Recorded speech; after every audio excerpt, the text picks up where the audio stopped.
वो याद दिला दिया आपने, दिल्ली वाला बिल जो था इनका, हाँ, दिल्ली वाला बिल वही जिसमें उन्होंने कहा कि इसको पहले करो तब सर्विसेज बिल को जो उन्होंने किया था, ये सब कुछ करा लिया और उसके बाद कांग्रेस को किनारे कर दिया। यानी पहली बार है कि कांग्रेस को इस तरह से, एक तरह से कहें कि झटका भी पता नहीं इसके लिए छोटा शब्द होगा या कुछ और बड़ा वाला लाया जाए, बड़ा झटका तो वो दे दिया।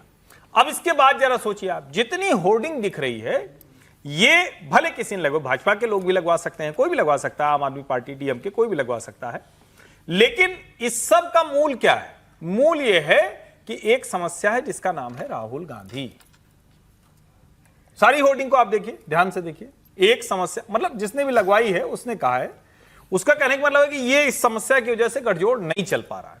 और मुझे लगता है कि जो अभी एक लाइन इस शो में आपने बताई हवाले से कि चूंकि सांसद नहीं है टीवी के इसलिए वो हिस्सा नहीं है, कितनी छोटी सोच के साथ ये गठजोड़ की राजनीति कर रहे हैं। यहां तो एनडीए कहती है भैया तुम्हारा सांसद ना हो, विधायक ना हो, क्षेत्रीय पार्टी हो, कोई हो, फिर भी आ जाओ। ये तो ये कांग्रेस ने बोला है, आप ये क्यों मान रहे हैं कि वो टीवी के वाले आने को तैयारी बैठे थे? हो सकता है उन्होंने मना कर दिया। मैं कह रहा हूं अगर इस तरह की गठजोड़ किए तो आप बनाते ना। जब राहुल जी विजय की कुर्सी एक बराबर रखी थी, ये हो सकता है कि विजय अभी क्यों मोदी जी के खिलाफ खड़े दिखना चाहिए, क्यों खामखा आप किसी मैं कह रहा हूं आप एफर्ट तो लेते हैं। वो ऐसे बता रहे हैं कि जैसे एनडीए ने जब बैठक बुलाई थी पिछली बार और 38 वो पार्टीज आई थी, तो उसमें 20 पार्टीज के एमपीज नहीं थे। हाँ, कई के तो नहीं। इंडिया ब्लॉक की तरफ से टीवी ने मना कर दिया होगा, हम नहीं जाएंगे। हाँ, ये हो सकता है क्योंकि अभी उनको देखना है कि क्या, ये तो आगे उनको देखना है कि आप अपना एफर्ट तो लेते हैं। मैं सिर्फ इतना बोलूंगा कि जो लिया होगा। संशय जो है त्रिपाठी जी खड़ा कर रहे थे ना, हमें ये जानना चाहिए कि दिल्ली में एमसीडी किसके पास है, बाकी सब किसके पास है, और बिना उसके जानकारी के आप ऐसे पोस्टर लगा पाएंगे? तो इसीलिए मैं कह रहा हूँ बीजेपी का हाथ जरूर होगा। हम क्या मना कर, इसमें थोड़ा सा आप तो जानते ही हैं, उस पे क्या कुछ लिखा हुआ है, कोई पैसा देके लगा हुआ है? उतार पॉलिटिकल पोस्टर आप लगा सकते गया होगा। आप लगा सकते हैं, ये सब सिर्फ प्रोपेगेंडा के लिए होता है। अच्छा, एक इंटरेस्टिंग थॉट है, एक इंटरेस्टिंग थॉट है, जरा इस पर सोचिए। हालांकि राशिद अल्वी का कांग्रेस पार्टी के लीडर का बयान है, अब वो पार्टी में बहुत ज्यादा रेलेवेंट नहीं है, ये अलग बात है, लेकिन सीनियर आदमी है, बहुत ज्यादा बयान इनका जो है वो मतलब उस पर बात करनी चाहिए, ऐसा है। और क्या ऐसे हालात हो गए, वो कह रहे हैं सारी छोटी पार्टियां कांग्रेस में मिल जाओ, आके सब मर्ज कर लो अपने आप को। देश में एक बार हुआ ऐसा, सर बताएंगे कब हुआ सर? 1977 हुआ था, 75 के बाद, 75 के बाद, हाँ 77 के इलेक्शन से पहले कांग्रेस ने भी मर्ज, बीजेपी ने मर्ज कर लिया था, जनसंघ ने, सारे लेफ्ट ने भी कर लिया, लेफ्ट ने भी किया था, लेफ्ट नहीं हुआ था, सोशलिस्ट पार्टी सब, लेफ्ट के अलावा सबके सब। तो वो ये कह रहे हैं, उन्होंने जिक्र नहीं किया कि इमरजेंसी वाले हालात, फिर अपनी दाग दिखने लगते हैं, लेकिन वो कह रहे हैं वक्त आ गया है, सारे छोटे दल मिल जाओ। चाहते हैं कि भारतीय जनता पार्टी को सबक सिखाना है, आप चाहते हैं देश बचाना है, आप चाहते हैं संविधान बचाना है, तो आपको कांग्रेस के साथ आना पड़ेगा। कांग्रेस 100 एमपी से ज्यादा की पार्टी है, और मेरी ये भी राय है कि आज छोटी पार्टी जितनी भी हैं, उनमें से ज्यादातर पार्टीज को कांग्रेस के साथ मर्ज कर देना चाहिए। आज देश का यही तकाजा है। छोटी छोटी पार्टीज देश के अंदर सरवाइव नहीं कर सकती, बीजेपी नहीं करने देगी। आप देख रहे हैं बंगाल के अंदर ममता की पार्टी को खत्म किया जा रहा है, महाराष्ट्र के अंदर शिवसेना खत्म कर दी, शरद पवार की पार्टी खत्म कर दी। तो इंडिया का मतलब हरगिज ये नहीं है कि कांग्रेस को डोमिनेट करने की कोशिश की जाए। एक तो कह रहे हैं सारे मिल जाओ, कांग्रेस में आ जाओ, फिर कह रहे हैं कांग्रेस को डोमिनेट मत करो। अभी अच्छी बात कह रहे थे आप, उन्होंने टीएमसी का जब जिक्र किया, छोटी पार्टियों की जब बात कर रहे हैं कि उनका टीएमसी को जिक्र किया कि छोटी पार्टी टीएमसी, तो मुझे हैरानी है क्योंकि 29 और 13 42 एमपी जिसके पास है, उस पार्टी को छोटी पार्टी के तौर पर सर इनके विचार पे वो समझना चाहिए कि सोनिया जी के बगल में ममता जी बैठी हुई हैं। इससे ही समझ लीजिए कि सोनिया जी तृणमूल कांग्रेस को कितनी बड़ी पार्टी मानती है, और वो भी उस समय में जब उनकी पार्टी के एमपी छोड़कर जा रहे हैं, पार्टी का विधानसभा में बहुत खराब प्रदर्शन रहा है। पहले तो छोटी पार्टी डिफाइन करें, क्या टीएमसी छोटी पार्टी है, अखिलेश यादव की पार्टी छोटी है, तेजस्वी यादव की पार्टी छोटी है, क्या किसके लिए कह रहे हैं? किसके लिए कर रहे हैं? समाजवादी पार्टी वो छोटी पार्टी है, लेफ्ट वाले कम है क्या?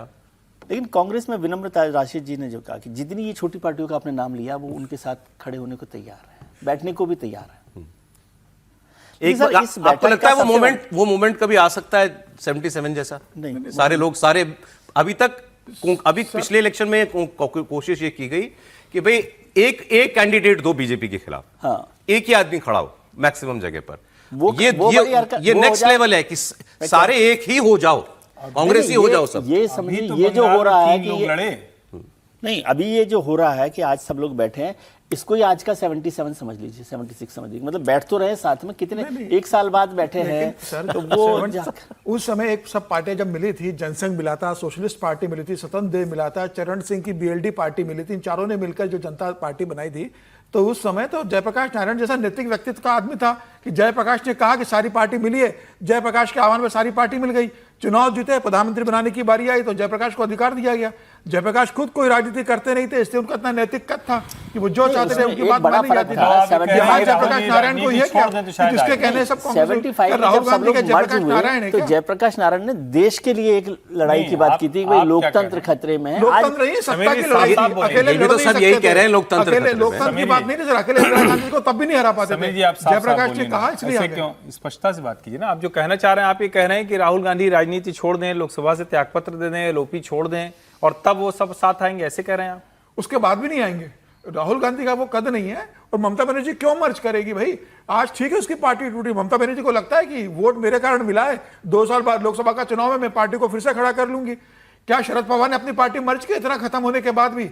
आज 10 एमएलए उनकी तो शरद पवार चर्चाएं के नहीं कितनी है। चलेंगी, वो तो उनकी तो कहा बात होती थी कांग्रेस में लेकिन मर्ज उन्होंने कहा होने मैं मर्ज नहीं करूंगा। शरद पवार ने क्या, ऐसी कौन सी पार्टी जो कांग्रेस से टूट कर गई बाद में कांग्रेस में शामिल हो गई? जो कांग्रेस से टूट कर गया उसने अपना अस्तित्व बहुत बेहतर तरीके से बनाया किसी ना किसी स्तर पर। तो मुझे लग रहा है कि भाई कांग्रेस को ये लगता होगा कि अब इस आपदा में अवसर देख लो और अपन कह दो ममता बनर्जी से कि आप हमारी पार्टी में मर्ज कर लो, हम कह दो शरद पवार से कि आपके पास मौका है, हमारे पास मर्ज कर लो। कोई कांग्रेस के अंदर मर्ज करने के देखिए सीधी सी बात है, ये एक एक्सट्रीम विचार है, लेकिन इसकी नौबत कब आई? 77 में भी क्यों आई? भाई इसके बिना नहीं हरा पाएंगे, नहीं हरा पाएंगे। ये आखिरी रास्ता है। इसके बिना आज क्या वो माहौल है कि इसके बिना बीजेपी को नहीं हरा पाओगे? भाई आपको ही कहेगा 240 पे तो ले ही आए थे आप।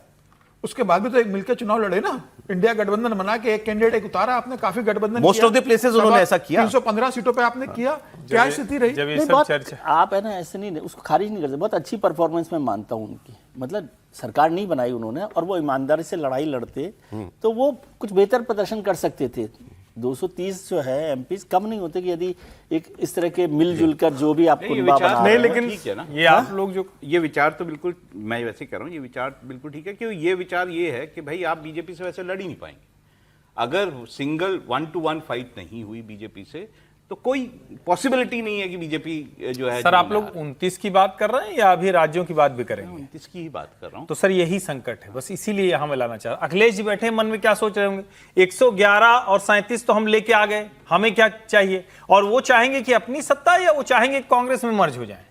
आप इसको राज्यों आप इसको बहुत गंभीरता से ना लें, भाई एक तो एक डिस्कशन का टॉपिक है। 29 के लिहाज से सब कुछ बनाना है। ये राहुल जी के लिए सारी रणनीति बेटर बनी। कोहेशन, सर, विजय जी कह रहे हैं, बहुत बेटर अच्छा परफॉर्मेंस कोहेशन किया। और बात क्या, सर, अगर एक ये लाइन, दल सर, इस पे भी राजी हो जाए, अभी राज्यों की भी बात की कि राज्यों के चुनाव में भी एक ही आदमी खड़ा होगा बीजेपी। सर, एक लाइन जोड़ो। वो ज्यादा वो बेहतर सर, एक आइडिया लाइन हो जोड़ता सकता है। हूं। और विजय जी ने राशि कहा जी कि को बहुत अच्छा मतलब विपक्ष राशि जी बड़े प्रदर्शन नेता किया। हैं।